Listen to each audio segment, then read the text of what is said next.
The Eastern Conference is as wide open as it ever has been. There are plenty of teams who can potentially win the conference finals if things go their way. And in this video, I'm going to break down a couple of the teams that I think I can win, their strengths, weaknesses, stuff like that. What's up, everybody? Welcome back to Court Vision. I'm going to split this into three categories of different teams. I'm going to have the favorites, who I think have the strong argument to honestly be the favorites to win the conference going into the season. There are the dark horse teams that can potentially win that might have certain weaknesses or issues that make it, kind of harder to say they're one of the favorites. And then I have a couple of teams that are honorable mentions that I'm not going to go into too much detail about who theoretically could win, but there are some obvious limitations that make it really unlikely. I'm going to go over some of the key strengths that give you reason to believe in some of these teams, some of the key weaknesses that give you reason to doubt some of these teams, some of the swing factors that will influence kind of the outcome of their season, and some of the important matchup considerations that you have to think about with each of these teams. Remember to like the video and subscribe if you want to see more. Let me know down in the comments what you think, what kind of teams you might want to see me talk about in the future, things like that. But without further ado, let's jump right into it. Starting off with the favorites category, my first team is going to be the New York Knicks. In terms of what makes this team really strong heading into this next season, the first thing that you can look at is just how much firepower they have offensively. Jalen Brunson is a top 10 player in the league with one of the most unstoppable scoring games that we have, combined with, a proven performing record in the playoffs. They have Karl Anthony Towns, who's a weapon offensively. Mikal Bridges is a solid, secondary creator. OG, who has explosive potential in certain games, and he can definitely get some buckets. Guys down the lineup who can also really score the ball. Last season they had the fifth best offense in the league, which could be even better this year with some of the improvements they've made. Another strength they have now is their depth, which is crazy to say about the New York Knicks considering how they were last season. They made the Eastern Conference Finals on basically a 7-man rotation. In the league today, that depth is becoming more and more important, and the additions of Guerschon Yabusele and Jordan Clarkson, plus some improvements from some of their younger guys like Tyler Kolek or Pacome Dadier, they have this solid 10, 11-man rotation potentially heading into the next season, so that makes their depth actually a strength rather than a weakness like it was last year. In terms of their weaknesses, it's really on the defensive end, especially in a playoff setting. Talking about the Knicks defense is a common narrative for a reason. They definitely have some real weaknesses on that end. They do have a couple guys who are solid individual defenders on the roster, like OG, who's an all-defense level guy. But the elephant in the room is really, how easily Jalen Brunson and Karl Anthony Towns can get picked on and become liabilities on that end. They're easy targets for guys to go at, and then Cat's poor defense at the center position specifically, and his lack of rim protection and his, kind of poor mobility in guarding some of these screen actions as well really hurts them when they don't really have the perimeter infrastructure to cover him up, or the help scheme, to cover him up at the rim and give him that backline defense. There are definitely a couple swing factors, though, that could influence kind of the peak and then the potential lows that they could have next season. And the first one of those is going to be Mitchell Robinson and kind of how many minutes and how many games he can play. He's super valuable for them in a couple of different ways. He obviously covers up one of their biggest weaknesses, which is that defense at the 5 position. He's really good at the rim as a help guy. He's really good in isolation on those possessions where he switched out. He can play alongside Cat to give them that double big defensive look. And he's also a really good defender in those screen actions that Cat struggles with as well. The question really is going to be how much he can play between his health concerns and then the way that he plays, and that kind of how that takes a toll on his body and his conditioning as well. He's probably going to miss games, and then he's probably not going to be able to play super heavy minutes in those games that he does play. The more he can play, honestly, the better for this team. But if come playoff time he's out with an injury or something like that, it will definitely hurt them in a lot of ways, especially in certain matchups against some of these other Eastern Conference teams. The next swing factor is going to be just how good their new offense is under the new coach, Mike Brown. It's no secret that Tom Thibodeau wasn't really doing the right things to empower the team's offense with all of the personnel and talent that they have on the team. If Mike Brown can come in and implement a different kind of system that utilizes Brunson and Cat and their 2-man game together, that uses Mikal Bridges more as a ball handler in certain situations, gets their 3-point volume up and improves their spacing in that way, and just kind of gets their offense up to the level that you would expect out of a roster with this much offensive talent, and just generally kind of improve that procedure, they could very easily end up being the best offense in the league, which would be huge for their chances of winning the conference. And then the last swing factor is going to be Mikal Bridges' defense. He didn't have necessarily the greatest season defensively for his standards last year, and he kind of didn't really meet the expectations of impact on that end that a lot of people had when the Knicks brought him in, even if he did, pick it up towards the end of the season and especially in the playoffs, having big defensive moments. If his level on that end of the floor can consistently be a little higher and a little closer to what he was a couple years back, most notably in Phoenix. It's been a while since that has happened, but if he can be more of that, secondary defender behind OG Anunoby and really cover a lot of weaknesses in that regard, it will make a massive difference. And then when you think about concerns you might have with how they match up against other Eastern Conference teams, the big concern is going to be whether or not, in my opinion, they can defend teams that move the ball and get them in rotation. And what I mean by that is they have these good individual defenders in guys like Mikal or OG, but their team defense is really lacking in a lot of ways. They don't have great help principles later in plays to cover up at the back line, and that probably won't be much better this season. And they're super vulnerable to getting targeted in actions, going at guys like Brunson and Cat to get that dribble penetration, and then they don't have that help, that switchability, those rotations to kind of compensate for that dribble penetration that they give up. And when I'm talking about a team that does a lot of those things super well that might cause problems for the Knicks, I think immediately of the Cleveland Cavaliers, with how well they move the ball and generate, those quick open threes out of those drives and from the middle of the floor, kind of outside to the wings and to the corners. Moving along to our other team in the favorite category, that is the Cleveland Cavaliers. Speak of the devil. Their biggest strength is just how much shot creation they have between what Donovan Mitchell can do out of his drives, between what Darius Garland can do with his passing and ball handling, with Evan Mobley now able to get down low and create for himself. There's never really going to be a lack of shot creation for this team. Even after losing Ty Jerome in free agency, they still have this duo of Garland and Mitchell plus connective passing from everyone else on the floor that should allow them to find those shots pretty consistently. Another big strength for them that kind of piggybacks off of the shot creation is just the shot making and the shooting that they have. The space that they have on this team, especially in lineups where Evan Mobley is at center, just insane levels. Last season, they made the most threes of any team on very good efficiency from pretty much everyone in the lineup. Just the combination that they have of that connective passing and then the shooting ability from all of their role players, plus the ability that their stars have to collapse those defenses and generate those open threes, make their offense from outside the arc really consistent, especially against teams that either overhelp or don't have, those crisp, clean rotations on the perimeter. And the last strength I want to talk about for the Cavs is just their interior defense. The duo of Evan Mobley and Jarrett Allen at the rim makes them such a hard team to score on in this area, even if they don't necessarily have the strongest group of perimeter defenders around them.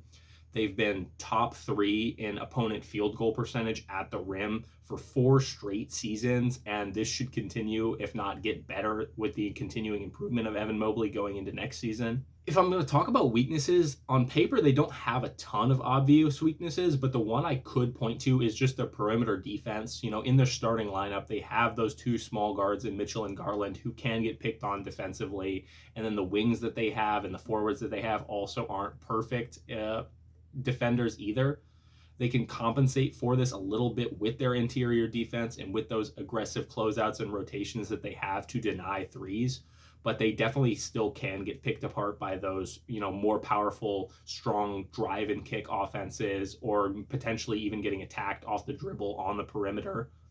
They brought in Lonzo Ball in the place of Ty Jerome, which should help a little bit in that regard, but it's still probably their biggest exploitable weakness. Like I said, on paper, they don't really have a ton of obvious weaknesses. It's kind of just about execution for them. The only reason they really lost in the playoffs is because of their execution falling apart. Going into the playoffs, they were by far the best team in the Eastern Conference last season, and I anticipate it will probably be a similar story. If they do lose in a playoff setting, it's because they didn't play to their level and not because another team played above their level necessarily. There are definitely some swing factors that can influence them, though. Like I said, that execution is a big thing. Other swing factors beyond that, though, Darius Garland's health is, of course, going to be one of them. He hasn't been present for a whole playoff run a ton in his career, and I hate to bring up health in a basketball discussion, but in this case, it does definitely make a huge difference. Without his shot creation, especially now without Ty Jerome, their biggest offensive strengths are going to take a hit. So if they really want to make that deep playoff run and win this Eastern Conference, he really is going to need to be present for a good portion of that. And then the other thing that could potentially swing them up or down a little bit is just how good Lonzo Ball is going to be for them. You know, if he can come in and bring some good wing defense, some good connectivity on the offensive end, I mean, he'll play right into their strengths on the offensive side and then help cover up some of their weaknesses on the defensive side. You know, he wasn't really the ball handler last year that he once was before, you know, those injuries. But if he can maybe bring a little bit of that out and replace a little bit of the passing that Ty Jerome brought, that could also make a difference for them. The biggest matchup concern I would have for them is just kind of how their lack of elite perimeter defenders and defensive forwards specifically on the roster could make them vulnerable to getting picked apart by teams with those strong perimeter creators. To give some examples in the conference, Atlanta with Trey and Jalen Johnson playing off of each other and generating shots could present a challenge for them, or guys like Cade Cunningham and Jalen Brunson who have those strong in-between scoring games, who can get their game off not at the rim and kind of abuse that perimeter defense, might also be hard for them to stop consistently. Moving into the next tier of teams, which is the dark horses, I'm going to start off with the Atlanta Hawks. The biggest strength for them is just how much space they have. It's ridiculous how much space they could have and shooting they could have on the floor with any given lineup. You know, both of their starting centers, or both of their rotational centers rather, in Kristaps Porzingis and Onyeka Okongwu, both are very elite spacers. Plus everyone else that they have at all of the other positions down the roster are all pretty good shooters generally. So that gives them so much space for guys like Trey and guys like Jalen Johnson to operate both in the pick and roll or getting downhill and just creating shots for others as well. They also do have multiple strong creators. Obviously, Trey is the engine of the team, one of the better pick and roll passers in the league, one of the better passers in general in the league. Then they also have Jalen Johnson, who is really developing into kind of a point forward and creator as well. And they also have Dyson Daniels, who's becoming a strong creator out of those drives, you know, kind of having that drive and kick to his game. And so they just have a ton of ability to generate a lot of shots inside, both getting to the rim and off the kick to those shooters. And then their other big strength on the other end of the floor would be just the versatility and the switchability they have defensively.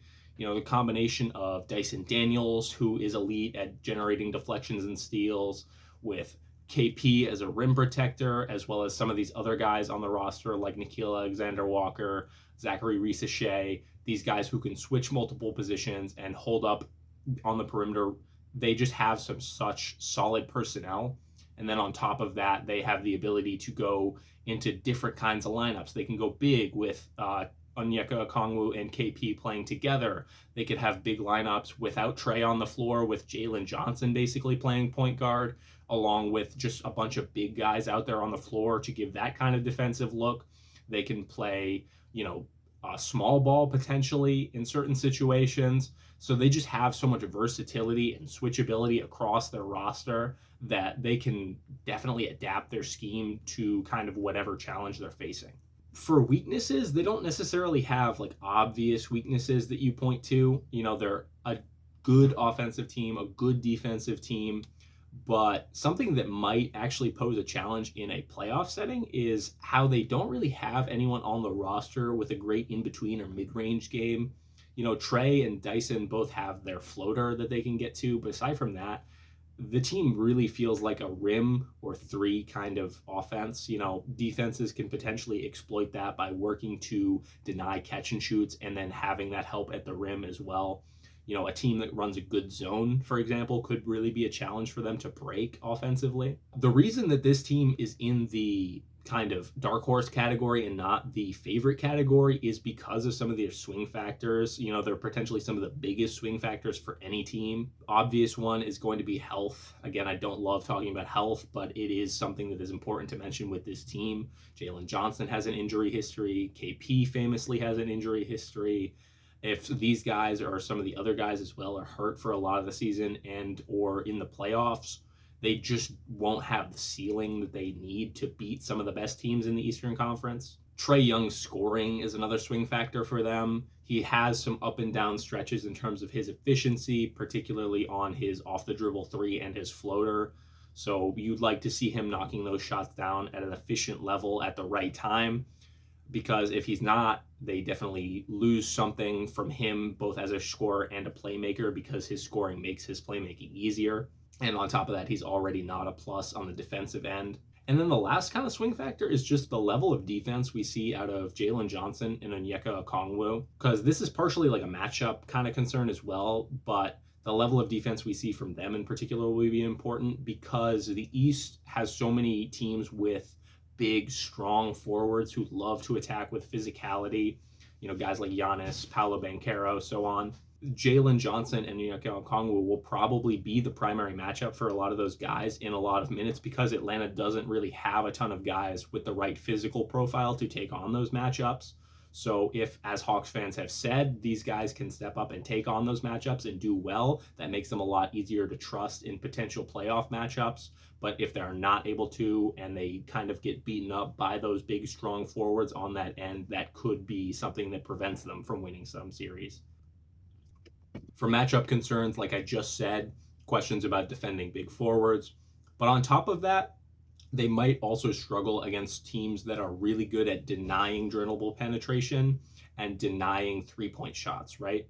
Their creators, like I said before, are primarily looking to get downhill to either kick out to shooters or to finish themselves at the rim. So if they play against a team that is really good at denying that dribble penetration and or potentially do a good job closing out and denying open space for threes, they might lose their greatest strength offensively, which is those, drive and kick, catch and shoot threes. When I'm thinking about teams that do a really good job at these things, Orlando comes to mind with how they are able to deny threes and scheme to deny threes, as well as potentially Cleveland with how well they rotate and deny volume of threes. Teams that run a good zone could also be a challenge. Miami comes to mind in terms of a good zone team, even if they're not necessarily a contender in the conference. For my next dark horse team, it's going to be the Orlando Magic. Their biggest strength is their defense, and specifically just the physicality and the size that they have on that end. That team is full of big physical defenders all the way down the lineup. Guys like Jalen Suggs, strong defender. Franz is very big and a strong defender. Paolo, even if he's not necessarily known as a defensive player, is huge and physical. The centers that they have on the roster are physically imposing and fairly athletic. They move pretty well. And they just beat teams up, and they don't give up points easily, and they're able to slow a lot of offenses down, which makes them potentially contenders to win any series. They're also kind of like how I mentioned towards the end of talking about Atlanta, a great team at denying threes. They had the lowest opponent three-point frequency in the league last year, and in that playoff series against Boston, they really shut them down, which was really impressive to me, just how aggressively they're able to close out, deny those three-point looks, stay at home when needed. And they also have just some matchup nightmares in Franz and Paolo Banchero, who are both massive forwards and also super mobile. They're too quick for bigs to guard, and they're too big for a lot of forwards to guard. If these guys are able to get their game off and score efficiently, it's really, really difficult for other teams to scheme to defend. And that leads me cleanly into their weakness, though, which is just offense in general. They have almost no shooting on the roster, and consequently, they have no space or play finishing on the perimeter. They also play really slow offensively, very limited pace, which makes it hard to leverage some of the strengths that they might have offensively when they're attacking a set defense more often than basically any other team in the league. And then in terms of just the swing factors that can kind of influence their outcome, the first thing I think of is shooting from some of their guys. They're going to have to hope from better shooting from a lot of their players. Franz in particular, I'm thinking about if he can potentially improve his three-point shot this season. Jalen Suggs has shot well in recent seasons, but historically wasn't always a three-point shooter, so he needs to keep his level high. Paolo shot well on high volume for certain stretches post trade deadline last season, but he's very streaky and inconsistent in terms of volume as well from outside. So they just basically need everyone on the roster, especially those three starters, to shoot better, and that will make them a much harder team to beat. The next swing factor is just kind of how much impact Desmond Bane is able to have. I talked about it at length in a video I did after he was traded to the Magic. I definitely think he's going to improve them, but just how much he improves them is kind of a question for me. Their ceiling is partially going to be down to what he can do in terms of volume shooting, how well he can play off of, and how good his connection is with Paolo and Franz Wagner, and whether or not he's able to have a good defensive season and contribute to their strengths on that end. And then the last swing factor, kind of a very common narrative with the Orlando Magic, is just how the chemistry looks between Paolo Banchero and Franz Wagner. They, throughout their careers, haven't been able to be super effective, at least as effective as people have hoped when they play together. Neither of these guys have great off-ball skills, and neither of them are great shooters either. One or both of them are really going to have to take a leap and start to develop those off-ball skills and their shooting. And then Paolo also has to really develop his passing as well so that they can play together and really kind of reach their highest possible level offensively this season. When I think about matchups for the Magic, this is a team that matches up into just about anyone pretty well in theory. Just the size and the defensive infrastructure they have makes them hard to attack on that end of the floor, while the unique physical profiles and scoring ability of Paolo and Franz make them very hard for most teams to defend. The only concern for them really is against a team that has kind of guys who can match the physicality and the size from those two, and consequently kind of slow down and shut down their offense. Tatum and Brown, when you think about it, are the ideal for this, but with Tatum out, I don't necessarily think any other team in this Eastern Conference can actually specifically counter what they do. Other teams have potentially guys that can do it, with like New York, with like OG and Karl Anthony Towns, with Mitch at the 5. Detroit maybe can throw like Asar and Tobias Harris or Ron Holland, something like that. Atlanta can throw out Jalen Johnson and Onyeka Okongwu. Milwaukee has Giannis and Kyle Kuzma.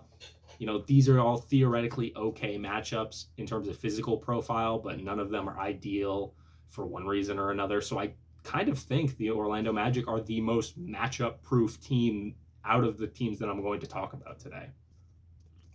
Now for the final team in the dark horse tier, that's going to be the Detroit Pistons. I just have one key strength for them, and that's just the defensive physicality and the depth of defenders that they have on the team. A lot like Orlando, they are just big and physical and beat other teams up.